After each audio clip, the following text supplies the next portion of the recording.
Hello and welcome to Talking Dogs on a Monday. As you can see, there's no sign of the exile dub. He's Fairyhouse bound. He's getting himself ready. He's going to have his makeup and all done for the Talking Dog Roadshow tomorrow evening at Limerick Track. Instead, we are joined by a dub who's not been exiled, Declan O'Donoghue, a man who has given us his opinion on many an occasion on this one, and it's always forthright and to the point. Declan, we have a wonderful Conor Annie Kirby Memorial final to look forward to.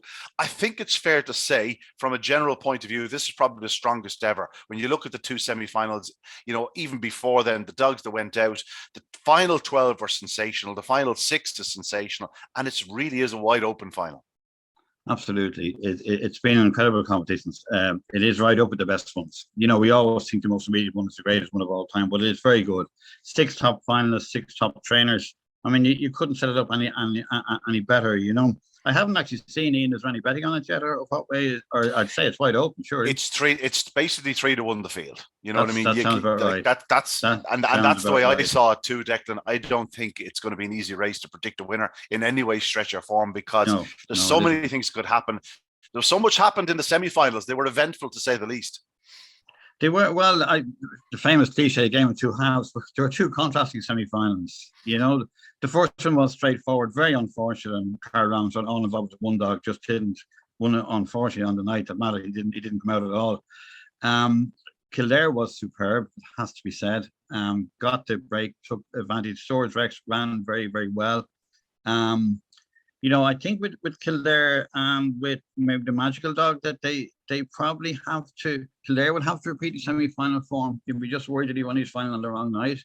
And Magical would have to repeat his quarter-final form. If they do, they win, but the way it's drawn, the two inside runners are well drawn and have an edge in experience. I think that Scooby Prince was racing last year, and that will come into it. But the 6th grade finalist, the Van Nabula dog, he goes up under shoulder, he goes up with them to the second bend. He's going to kick.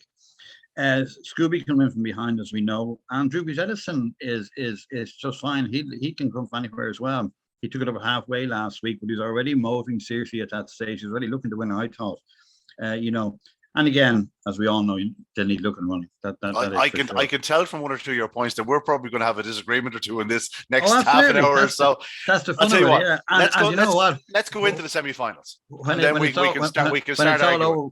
We both prove wrong, but that's normally the way it works out. Most likely. We'll move on to this first semi-final. Okay. Declan, I must say, from my first instinct, maybe it's not cynic's the wrong term, but just maybe it's the fact that I've seen it too often.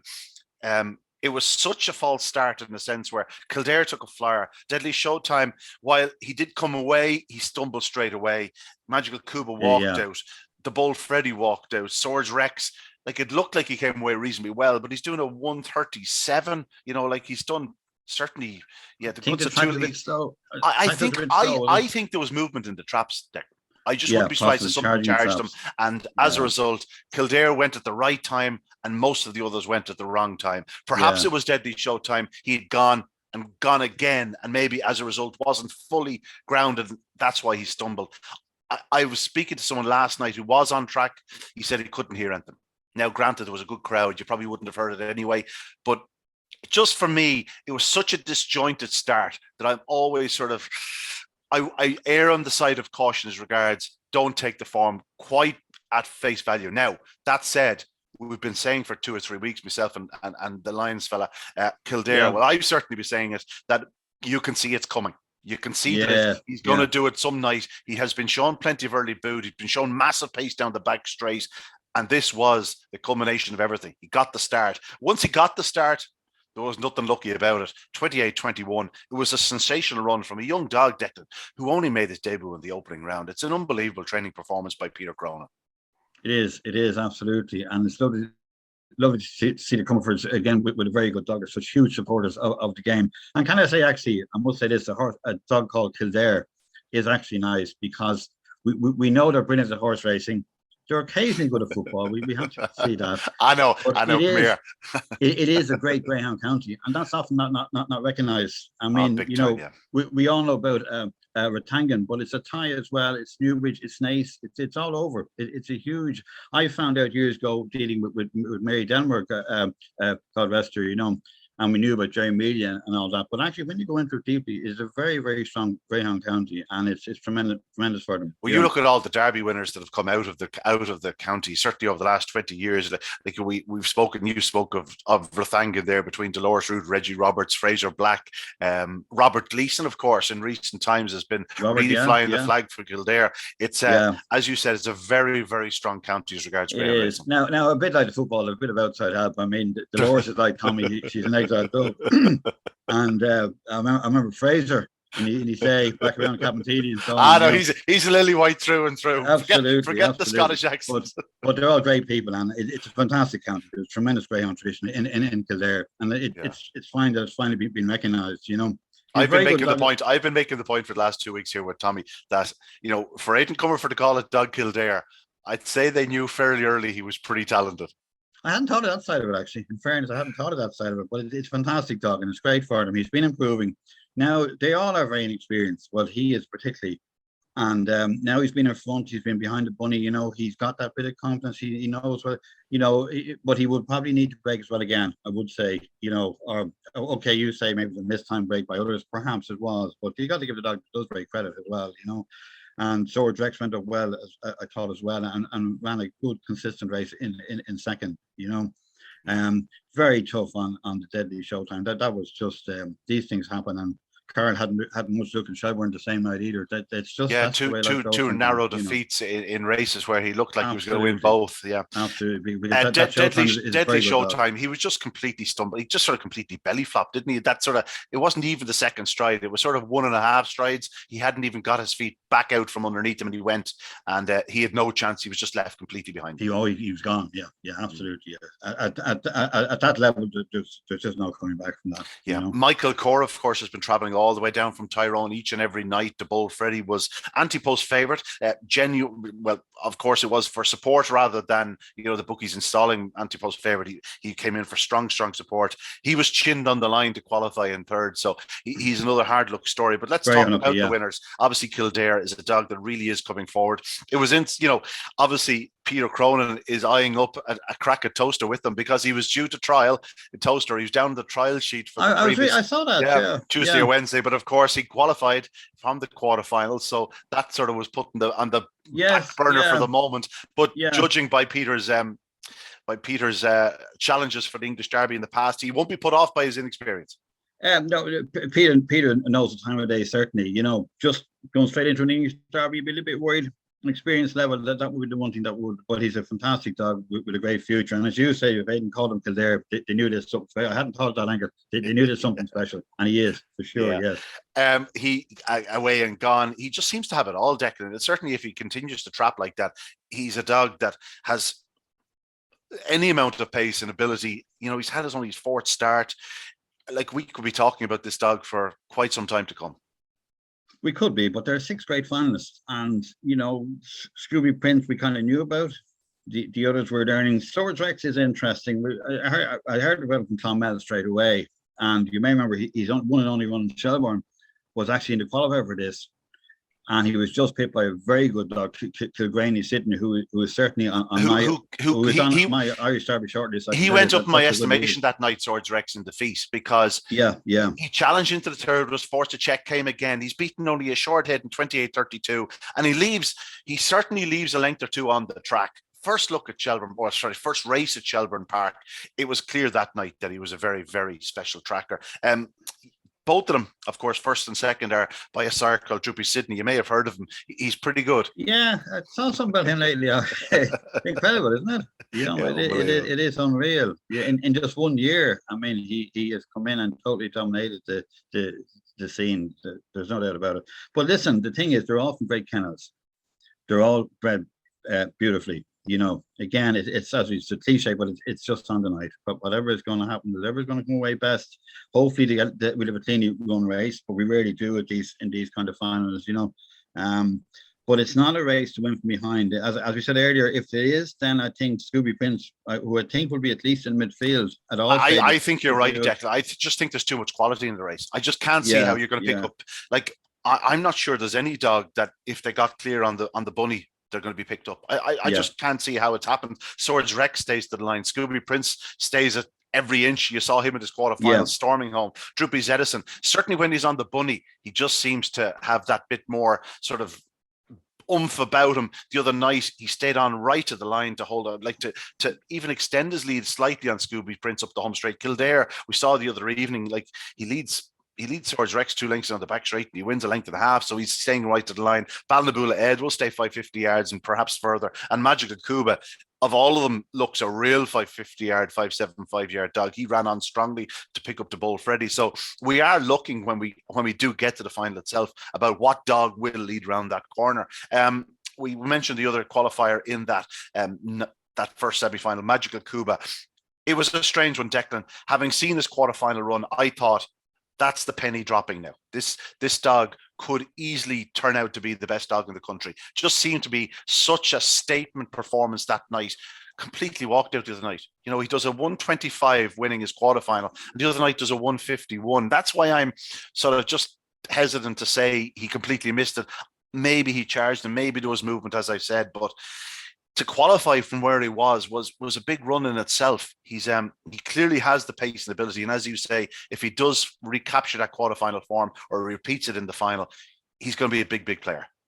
If he does, he wins. I would think. Yeah, if you basically broke the quarterfinal, he's ideally drawn. You know, there could be some shunting and shuffling inside. I think if he's away and gone, then I don't think he'll be caught. But in fairness, you could say that for nearly all the finalists. You know, one I think will keep improving is Droopy's Edison. You know, I think that's a tracker that will keep progressing into game. I think he's the dog. I think he's the dog that's starting to fill his frame, strengthen out and whatnot, because he is yet to back up a run. And by that, I mean, he's yet to win twice in a row. You know, his record read 1-2-1, 1-2-1, 2-1-2, 3-1. So he's never won 2 races in a row.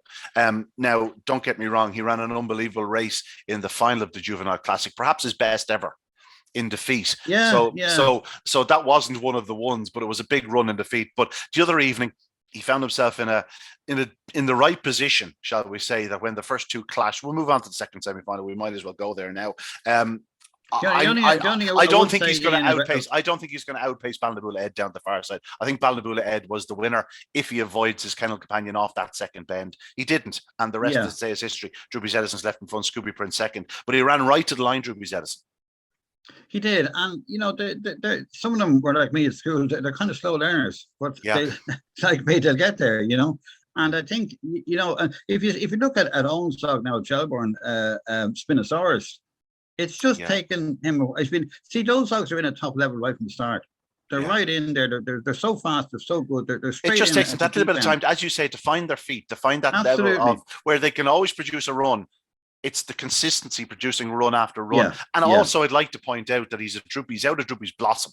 We've seen 2 or 3 of her progeny, obviously Broadstrand Bono, and the great bitch the following year, the sister from the same year, Broadstrand Bono was trained by Myrtle. I can't, off the top of my head, I can't remember her name.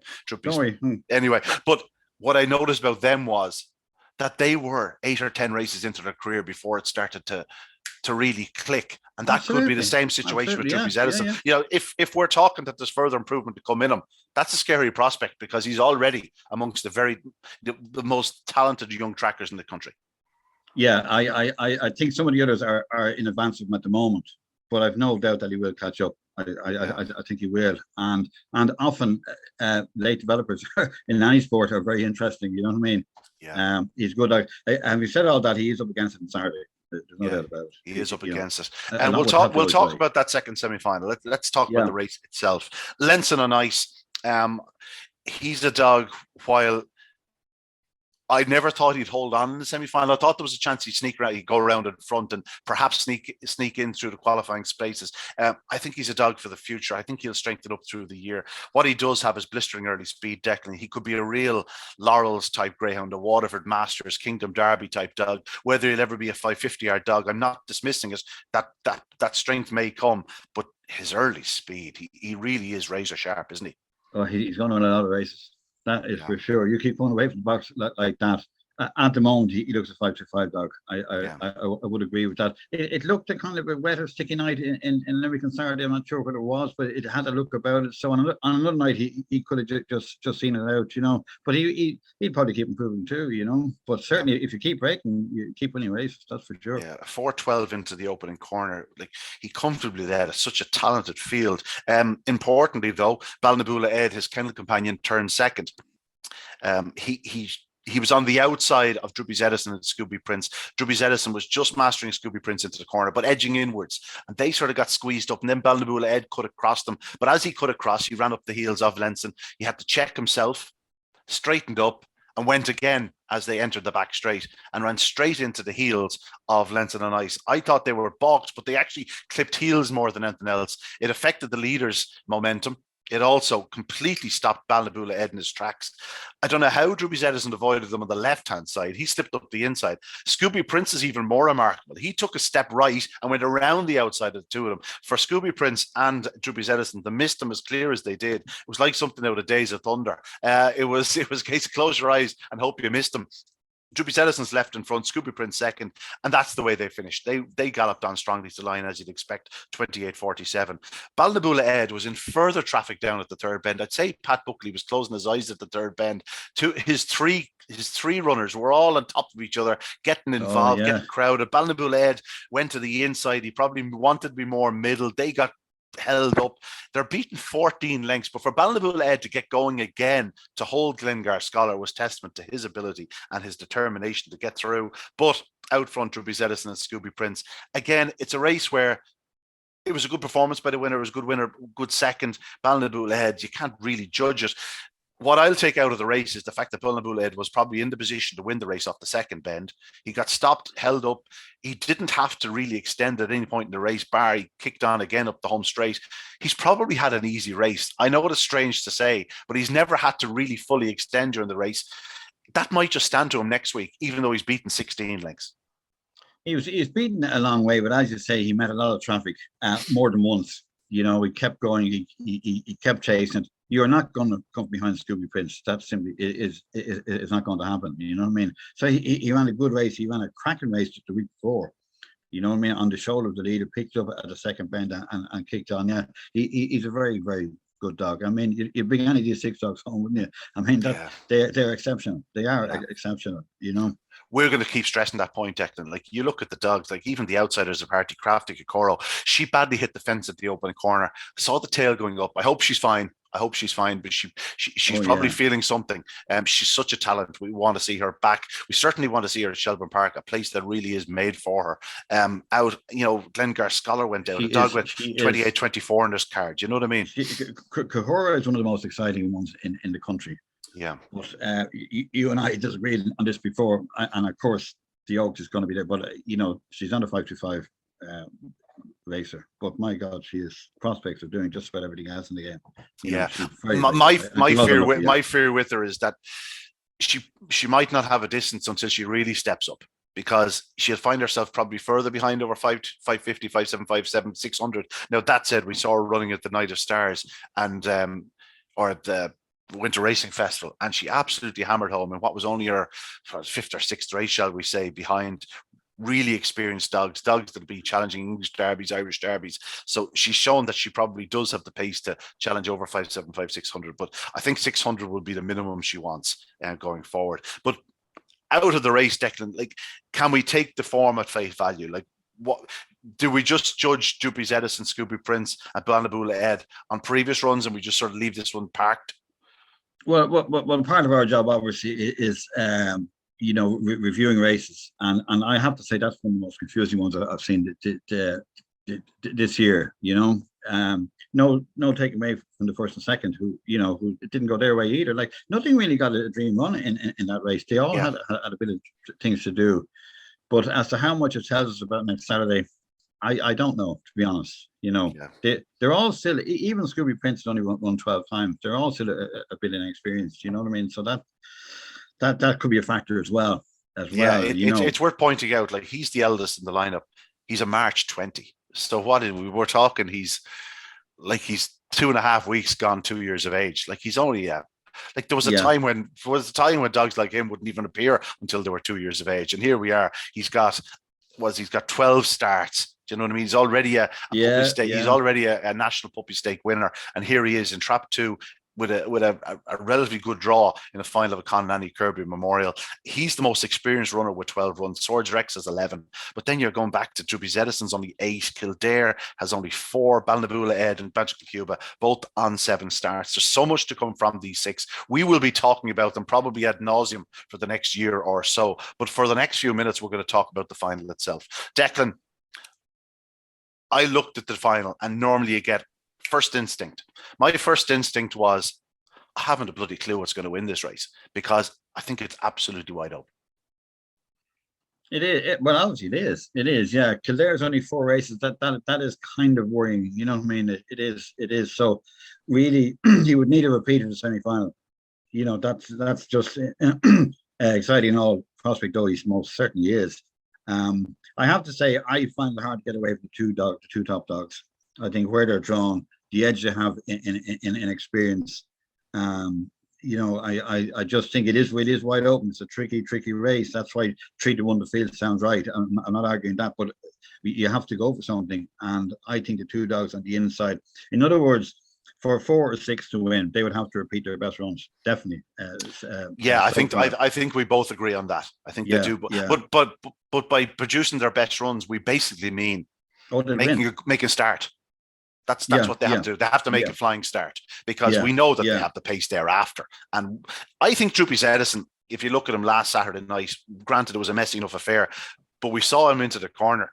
He came away, he showed early speed, but all he wanted to do was on the corner. He wanted to squeeze right in on the fence. I think he's the key to the race as regards the top 2. I think if Swords Rex breaks level with them, he's fine. Scooby Prince, not so much. I think he needs to break in front of Droopy's Edison to hold him into the bend. If that happens, fine, so be it. Droopy's Edison probably won't move in on them if there's dogs on his inside. But if he sees a little bit of daylight, if he's half a length in front into the corner of Swords Rex and Scooby Prince, it's going to get tight. It is. And the thing I would say about Magical Cuba, he's a genuine wide runner. And he could pick up the pieces. That is a very, he will have to break well, obviously, because but if he breaks even with them, there is a chance now to be tough going up with them on the outside going on that first corner. That's in so much where you don't want to be. But at the same time, if there is a bit of shoving and shunting going on, and he stays out of it, then he has the speed and the pace, as we saw last week, even to pick up quickly. You know what I mean, and to finish strongly. So it's very hard to rule anything out. You know, and Edison, even if the top 2 break, Edison could get on the fence early enough, you know, and that opens the door for him then, because he will stay on the fence. Whatever else happens, you can't totally. I keep going back to his juvenile classic run in defeat in the final. I thought it was an unbelievable run. I thought he showed everything that night, and he's proven that, you know, Robert's proven that he can get him right there on the big night, and, you know, given the fact he's only had his 9th start, you know, he should be ready and primed to do a big run. But it is going to depend on him making not even a flying start, but a reasonable start, a good start. Like if sectionals through the competition, 141, 136, 137, 137, there's far better in it. But you got the sense that Droopy's Edison is yet to really hit the lids around Limerick. I say the same for Balnabula Ed. His best sectional through this stake is 133. Now, a 301 in Tralee, he did the night he did the record. A 301 in Tralee is the equivalent of a 201 in Shelburne. It's equivalent of a 124, let's say, around Limerick. So he's capable of a better start. And if he makes a better start, he's a major player too. Yeah, but it's hard to see him lead this field. You know, it's hard to see him lead this field, and the same with Droopy's Edison. They are incredible long-term prospects, both of them. You know, maybe even short-term prospects, but they are. But just as we see them lined up, and of course, as you saw last Saturday, I mean, who knows what level is break? We still don't know. Did someone charge the traps? People say no. You know, then the 1 dog stumbled. That was so unfortunate. So you know, but I still think the 2 dogs on top are the 2 to beat. Yeah. I was about to say people watching this are probably more confused now than they were at the start. Of course, but you're nailing your colours to the top 2, and that's fine. That's fine. One of my first instinct was Swords Rex will be favourite. That was my first instinct.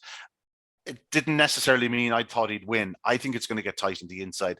I think the winner will come from the bottom two, Balnabula Ed or Magic Lakuba. And I think of that pair, whichever makes the better start will probably win it. Pat Buckley has won it before. He's shown that he can win it.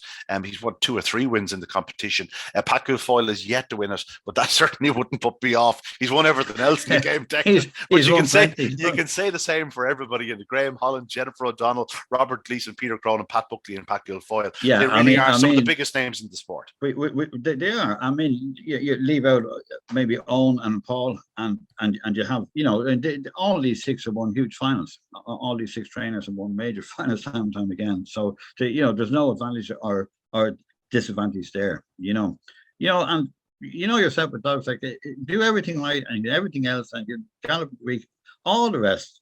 But when it comes down to when that pony starts doing it, it's down to the dog.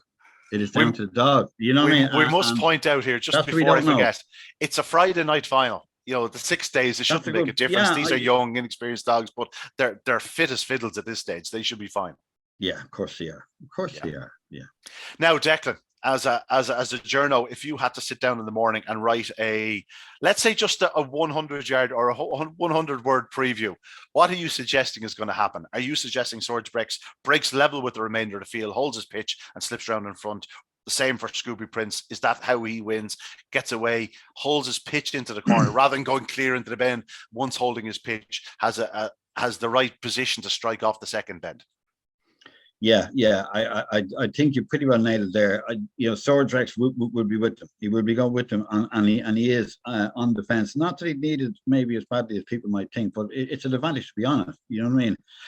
In a final this competitive, it's every little bit counts, and that inside pen where you don't have to worry about anything on your inside, it's a huge advantage. It's the shortest way home, from the pub. Like that's it, So yeah, but look, I mean, as you say, I mean, Kildare hits the lid, it's good night, it's over. Magical the same, and I think Magical is actually the best draw in the race.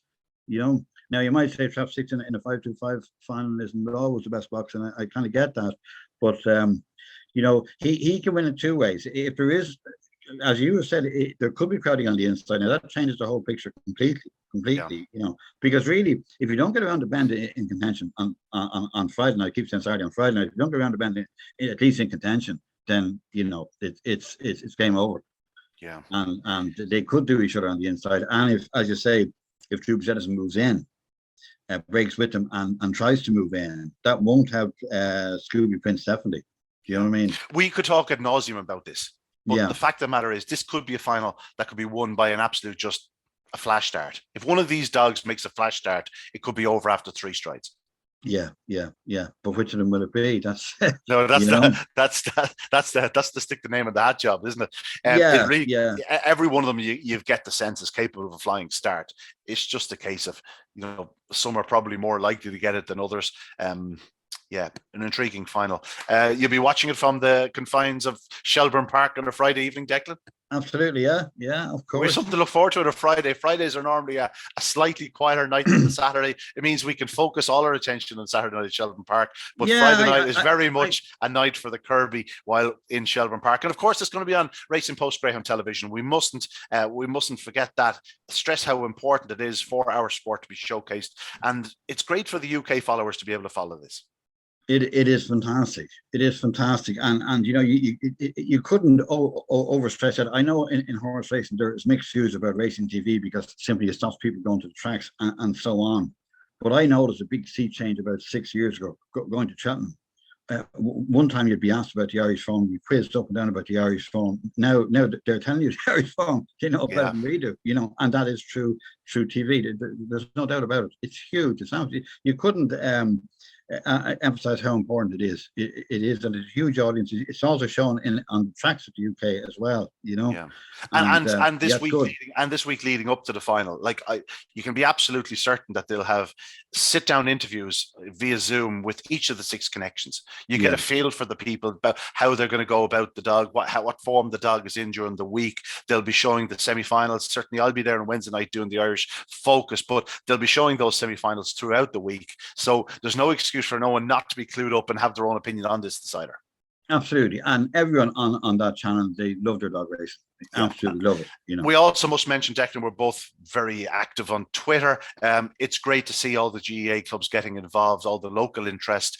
JP McManus and Norrie McManus, what they've done for Limerick and with this competition in particular it's so heartwarming, but it's wonderful to see everybody really rose in behind it. Of course, JP and Noreen are basically the king and queen of Limerick anyway. Whatever they say down there, they are treated nearly like royalty. But it's great to have their backing in a competition of this nature. And year in, year out, it never lets us down. I think it's getting stronger every year. It's incredible. It's hugely supporting, and they are. And I only heard recently the money that golf classic he has down there, the amount of money that has raised and that has gone to good works is just staggering. It's staggering. So it's wonderful. It's a great competition. This looks as good as anyone that we've had in the past. It's kind of like we're previewing a Derby final here in ways. The dogs are that good. Declan, it would be no surprise to you or me if any of these 6 went on to win a Derby or a classic in the future. They're that good. I'm always Shelbourne, and I've already 2 or 3 picked out for this year's Derby coming out of it. Absolutely, and that's not to rule out some of the dogs that have already gone out of it. Kulavani Hoffa was one of the stars of the Juvenile Classic. He did a 17-11 around Tralee the other night in a solo. It just goes to show the quality of the stake throughout. Yeah. Now it's interesting what dogs will go for the English Derby, what dogs will stay at home. Would they have a freshness edge when the Irish Derby comes around? Or we often find dogs go out early in the English Derby. They often feature very much in the Irish Derby. But we are looking at Derby dogs here next Saturday night.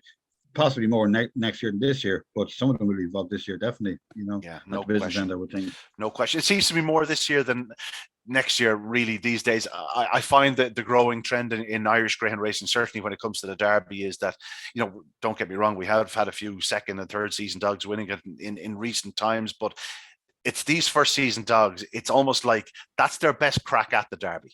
They're still relatively young, relatively fresh in themselves. And you look at the profiles of these dogs, they're all sort of middle 20s. There's nothing too young. There's nothing too old. There's no excuses for these dogs. These will be really at their peak come Derby time.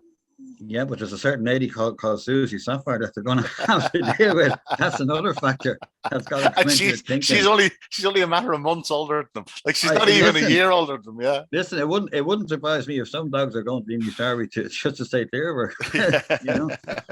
That's fair enough. Declan, we'll move on because there's a couple of other things we just want to touch upon. Yeah. The Puppy Oaks. You mentioned Susie Sapphire. She won the Puppy Oaks last year. We had 2 wonderful semi-finals at Shelbourne Park on Saturday night. 2 good winners. Ballymac Snazzy. She was a bit sharper at boxing this week, didn't have to work as hard to get to the front.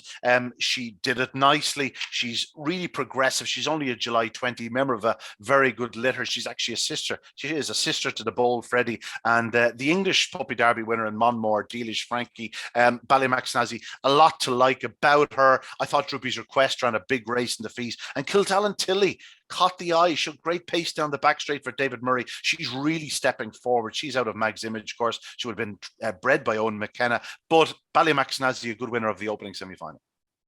Very good. Was drawn perfectly. Just needed the first run at Shelbourne the week before, where she also ran extremely well.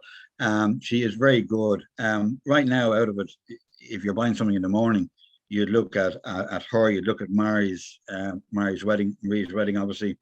Crafty Jacob was brilliant on Saturday. Yeah, for sure. Yeah. But I agree about Droopy's Request, and there could be a surprise in the final because Trap 1 will suit her. But again, it will be only her 4th race. I was going to say to you, it was another one where I came down after racing on Saturday night, and someone asked me, what about the Kirby? I said, I haven't a clue. What about the Oaks? Haven't a clue. It's one of those, the draw has thrown it wide open. And I said, Droopy's Request stayed better tonight, showed more pace into that third bend tonight, just from the inside draw. If she got first run, they'd have to pass her. That's a big say. It's a hell of a final. I thought she cut in to get to the fence on the third bend. And And Snazzy Ballymac straight just, back in across here. Yeah, came wouldn't let her by. across Yeah. there. Yeah. So On to the second, we'll just mention the second semi-final. Crafty Jaco had missed the kick completely the previous week, flashed out and made every inch of the running. Price's Boris is the sire. A bit of a story about that. It was his only litter. He's been rehomed as a pet. He was a very talented tracker, got hurt as an unraced dog, and has only one litter on the ground. She's a nice tool, this one, Crafty Jaco, away and gone. If she produces that start again on Saturday night, she'll be hard to beat, but hard not to be taken by Marie's Wedding. Droopy Sydney, yeah, again, he's producing one or two nice ones. And Ballymac Petsy. Ballymac Petsy was very lightly raced, Declan, but she was a proper lady. And this one now with Dolores Ruth for Tamara Butler, I thought she ran a hell of a race in defeat. I thought it was nearly more impressive than her run the previous week. It was, yeah, and it's fantastic having Dolores back again, training these top dogs. She's very good.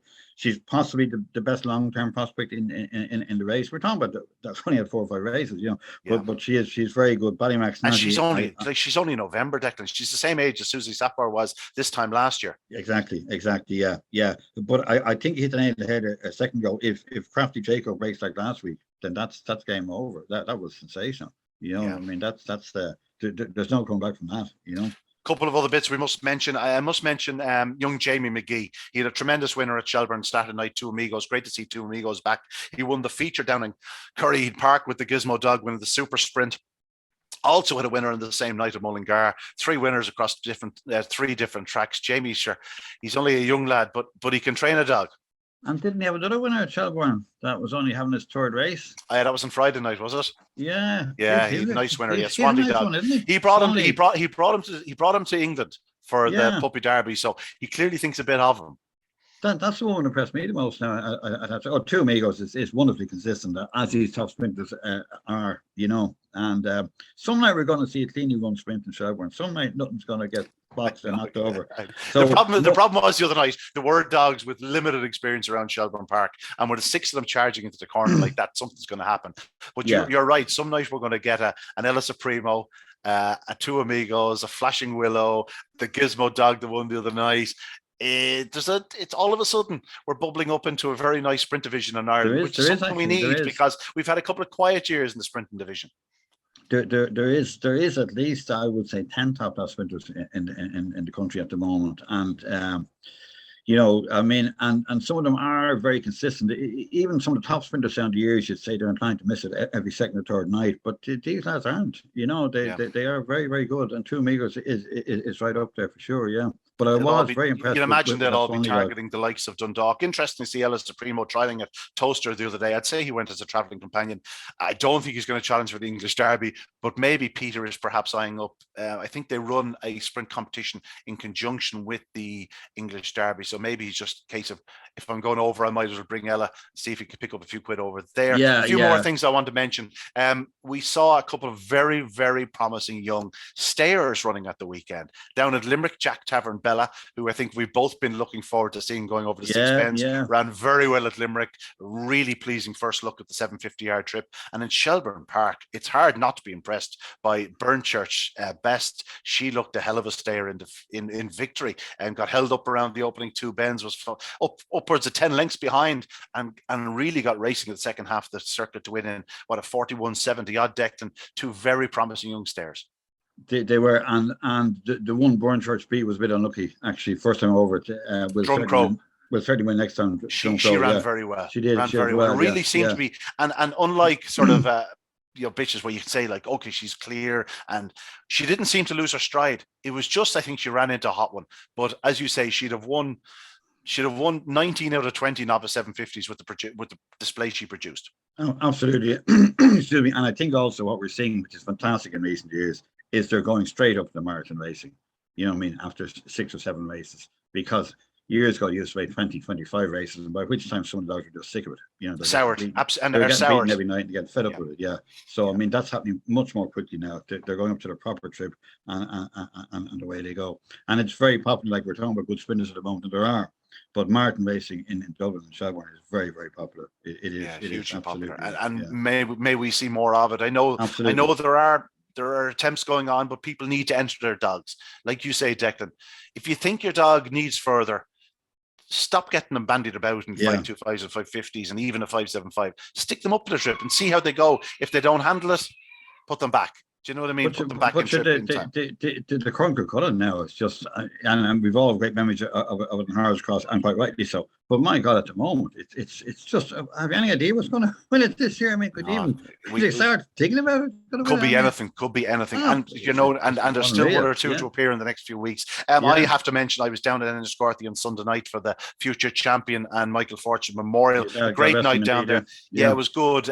Really good crowd. Place was buzzing. Like Limerick on Saturday night. When you get these local venues buzzing, you know, there's something special about them. It's a very, very well supported track. We saw some tremendous racing. Obviously, the winner, Ballymac Darcy, had yet to win a race, found itself in a lovely position off the first corner, got to the front, but really drove the third bend to land the spoils. She's a very nice type. I think don't get me wrong, I think there's better in the race. I really like the bottom dog, Future Tune, was left with no chance in the race on the opening corner, but keep an eye out for him. He's actually a brother of Swords, Rex. I only copped that yesterday. He's a really talented young dog. Starry Display, the dam, goes back to Pat Dalton's breed, who we've seen running so well for so long at this stage, including Space Jet, the marathon performer across the UK. But also on the night at Enniscorthy, we saw a sensational display in the opening race from a dog called Cushy Concord, 28:38, broke the track record. It's 13 years standing. Rossa Baby holds the 525 or held the 525 and 600-yard record. Cushy Concord. I spoke to Diana Brody after the race. The plan was to go straight to Shelburne Park with them.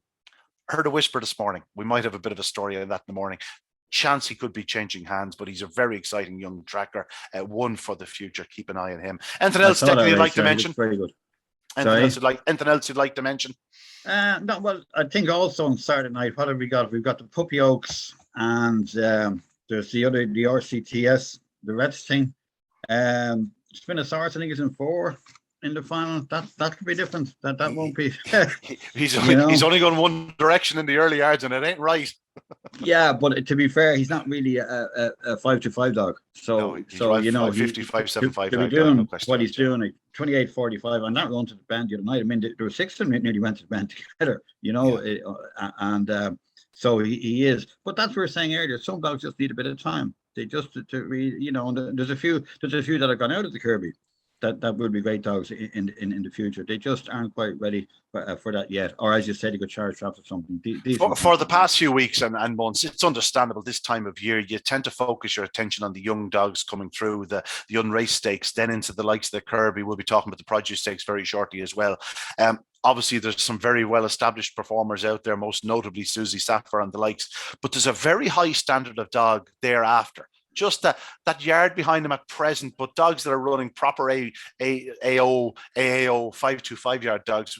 From a Shelburne Park point of view, we can talk about them. There's a lot of really good dogs out there. We're at a situation where these dogs aren't leaving for the UK quickly anymore. When they do tend to leave, they tend to leave nearly at 3 years of age, and they can still flourish over there. But just as a result, some cracking cards in Shelburne Park on a Saturday night. Even when there's not big competitions on, you have some really competitive racing. Oh, the buzz is coming back in Shelburne, definitely. And I remember we were saying here, was it 2 years ago, whatever it was, during the COVID, because there was fantastic dogs racing and people couldn't come and watch it. It was just awful. It was dreadful. You know, we had fantastic dogs. One great derby that year. Remember Pastana and everything, you know, and people could be there to see it. But the crowds are back. The standard of racing in Shelburne at the moment on a Friday and Saturday night is absolutely outstanding. It really is. It's as good as it could be. You know, it really is. You mentioned Pastana. We have to mention his first pups are starting to hit the ground. Right. By all accounts, a few of them are showing a bit of promise. I would imagine so. Imagine they're the ones you always hear about. but that's a good nature. Yeah, he was some dog. But you know, if you think what happened to him that night, I mean, even the winning connections, Graham Holland and everyone, they're upset over what happened to that night. But to think Susie Sapphire was just around the corner. You know what I mean? It's a funny old game, isn't it?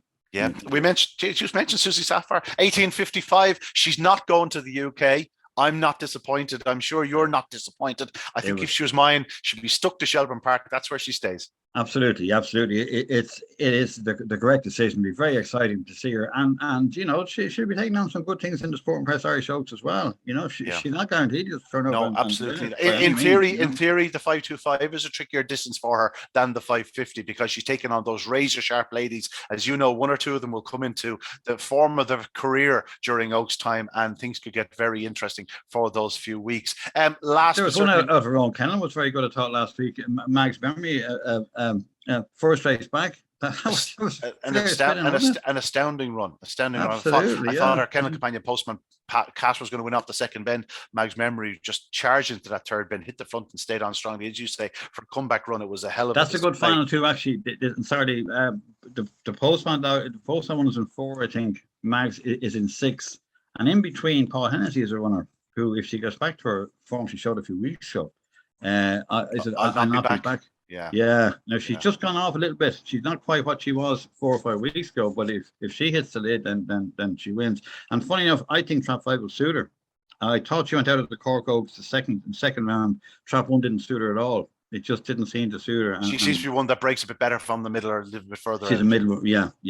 So, but it looks like Owens too would be the ones in that. But again, it is wide open. The only thing I would say in the RCTS thing, I think that could have been 550. It might have been a better competition. We have so much 5-5 with the puppy oaks, the oaks coming up and so on. I think a 550 would have been. But anyway, it is what it is. Yeah, the only thing I'll say about that, Declan, is so few open 5-5 yard competitions around Shelburne Park. You know, for the okay, maybe they're not quite the very, very best. I suppose think of it, yeah. But there's no all age sort of classic in Shelburne Park. Like we have the Gold Cup at the start of the year, and thereafter that there's nothing really for 5-5 yard dogs.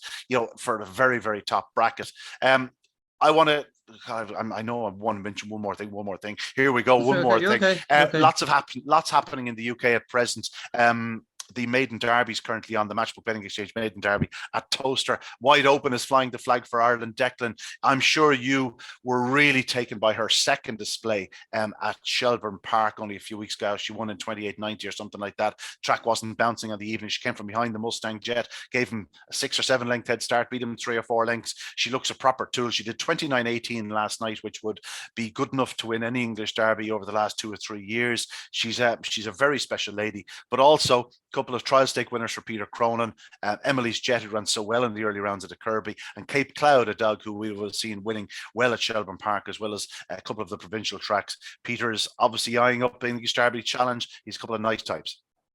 Yeah, I would say that the two we saw recently that would be in Shelburne English Derby ties, but Cape Cloud definitely will want the inside big time, and Park Blake was fiercely impressive. I mean, they may keep him for the Derby here, and they're fully entitled to do that. But he certainly looks a Derby dog, very, very much. Absolutely. Well, that's it from us this Monday. Declan, thank you as always. We'll be pleasure. We'll bump into you on the corridors of Shelburne Park over the weekend, no doubt. That's it. But that's it from us on this Monday. A reminder that the Kirby, the Conor Kirby Memorial Final, will be on Friday night. You can watch it live on Racing Post Television. But if you can get to Limerick, please do so, because it should be a very, very special occasion. We've got 6 wonderful greyhounds going into the final. The very best of luck to all connected, because it's nice like this you live for in greyhound racing. But that's it from us, myself and Declan. We'll see you next time. Good luck and God bless.